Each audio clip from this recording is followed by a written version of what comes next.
Action to action, হেফাজতের action. নাম লিখাছিলেন তখন ওই সময় সবাইকে অনেকের পর এক জিয়াদের নাম লিখাছিলেন। ওই সময় একটা করতে পারবে, চলতে পারবে, ধারা করতে পারবে, ধারা করতে পারবে।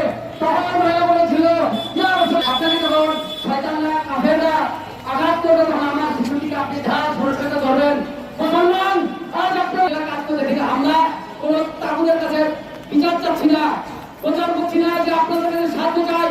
আমরা আপনার সন্তান মুসলমান।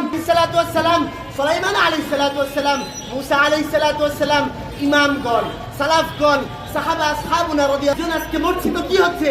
আমাদের জীবন দিয়ে, আমাদের রক্ত দিয়ে, আমাদের সমর্থ দিয়ে, আমাদের প্রতিবাদ দিয়ে, সমর্থন দিয়ে আমরা আমাদের বাইতুল মাকদিসকে, ফিলিস্তিনকে পুনরায় আমরা ফিলিস্তিনের মাটিতে পুনরায় সিজদা করব।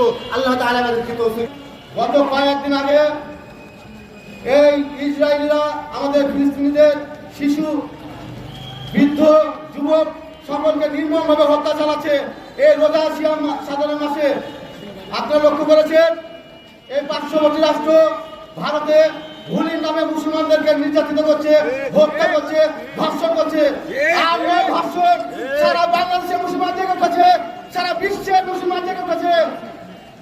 সংগ্রামী তৌহিদি জনতা, সঠিক পথ দেখাও, এই জালেমদেরকে সঠিক পথ দেখাও। তা না হলে আমরা সারা শিশু যেন হত্যা না হয়, আর কোনো মা বোনেরা যেন নির্যাতিত না হয়, ধর্ষিত না হয়, না হবে। ততদিন পর্যন্ত আমরা রাজপথে একসাথে কাঁধে কাঁধ মিলিয়ে একটি সবুজ সুন্দর শান্তি নগরী এবং